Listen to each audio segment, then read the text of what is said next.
pensamiento crítico en el modelo de la nueva escuela mexicana. Retos y desafíos. Mi nombre es Johnny Israel Martínez Ramírez. Voy a desarrollar este tema de investigación. El humanismo va a desprender el elemento del pensamiento crítico y del humanismo surge la nueva escuela mexicana. Por lo tanto, la nueva escuela mexicana y el pensamiento crítico tienen su base en un modelo humanista. De ahí se desprenden los retos y los desafíos. Para poder construir el humanismo es menester identificar primeramente la naturaleza humana, el ser y sus características. ¿Por qué tenemos que empezar desde el ser? Porque si nosotros queremos abordar la nueva escuela mexicana que tiene fundamentos humanistas, es importante identificar la esencia del ser del sujeto, de los niños, ¿no? Y en ese sentido, pues Aristóteles abona dos elementos a esta teoría.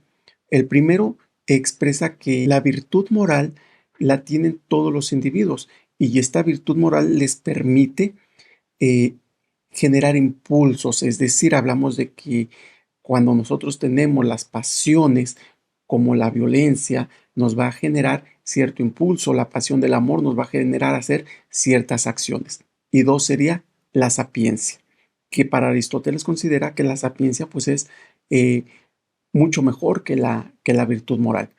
¿Por qué la sapiencia? Porque la sapiencia permite reflexionar al hombre y esta reflexión del hombre prácticamente estaría llegando a la sabiduría, que es lo que él trabaja.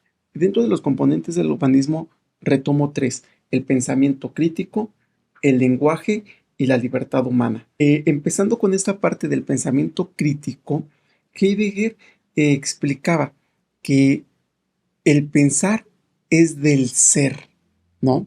Entonces, si nosotros hablamos que el pensar es parte del sujeto, es decir, no lo podemos, no puede estar insoslayable. Al mismo tiempo, se trabaja lo que es el hombre social, pero para que el hombre pueda ser social, necesita del lenguaje. Y Heidegger explicaba que el lenguaje es la casa del ser. Sartre explicaba que el hombre es responsable de lo que es decir, que el hombre no es otra cosa que lo que él se hace. Por tanto, si nosotros trabajamos el pensamiento crítico, el lenguaje y la libertad humana, que es el tercer componente, aquí le damos sentido a que la responsabilidad del hombre, pues es precisamente esa reconstrucción, ese pensamiento. Sartre decía, el hombre es responsable de sí mismo y es responsable de todos los hombres.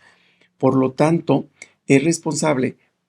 soy responsable para mí y para todos. El pensamiento crítico trabaja en esto, en la responsabilidad del sujeto, en que el sujeto tenga la libertad de elección, con ese pensamiento humanista de tener libertad, de tener pensamiento crítico, lenguaje. Son tres factores que generan y que fortalecen el pensamiento crítico y la nueva escuela mexicana.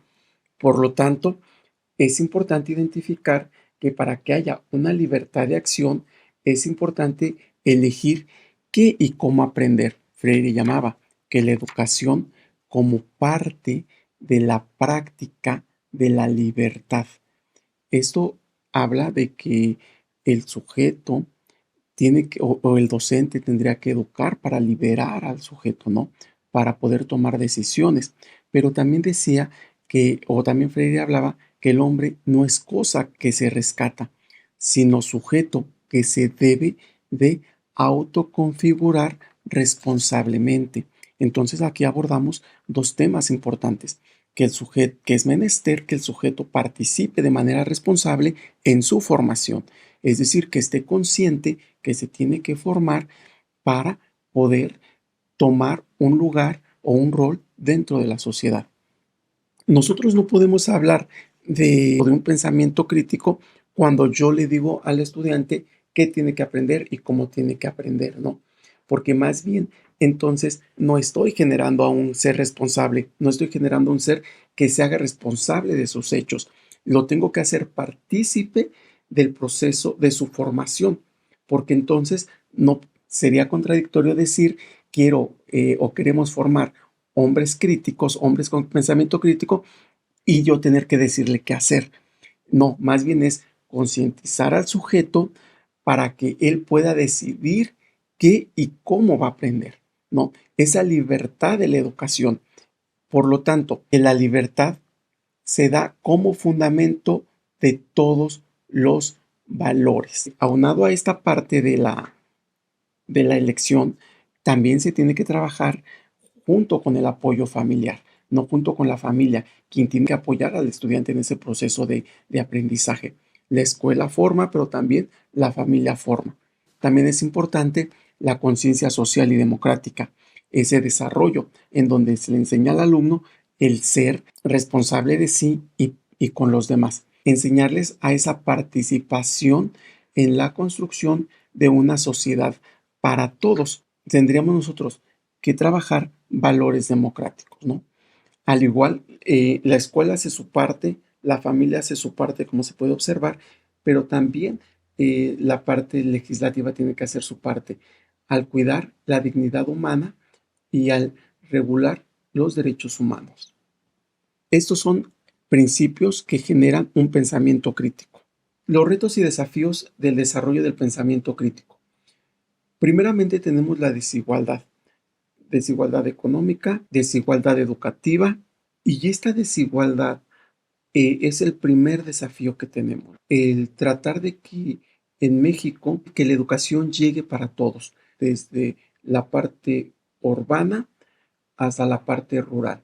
Debe de haber una equidad educativa. La equidad educativa va más allá de dar por igual las cosas, no, sino es decir, darle más a quien más necesite. Otro desafío, otro reto es la inclusión.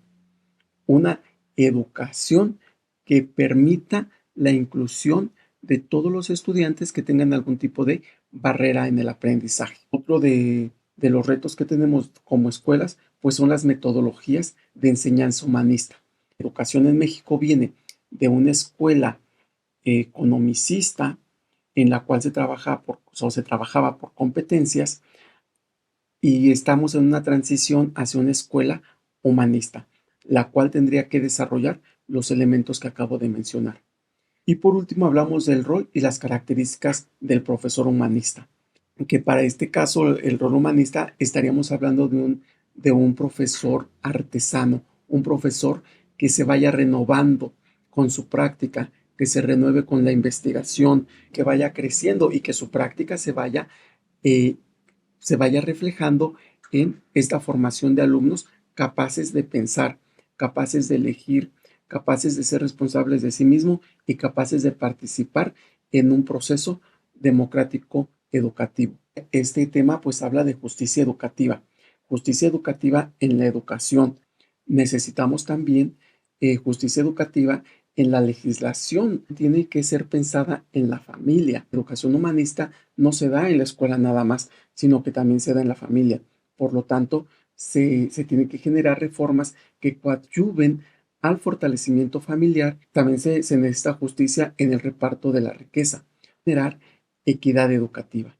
Esa equidad que permita al alumno acceder a la tecnología, que permita al alumno acceder a museos, acceder a conciertos, acceder a cierta parte cultural que no se tiene. Último, pero no menos importante, el vínculo con instituciones sociales.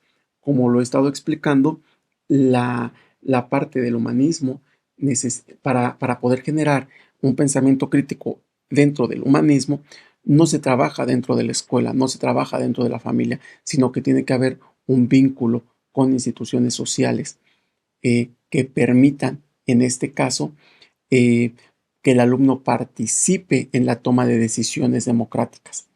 Y bueno, pues en realidad todos construimos el humanismo. Y cuando hablo todos son todas las instituciones mexicanas. Esta ha sido mi presentación. Agradezco mucho su atención y pasen excelente día. Gracias.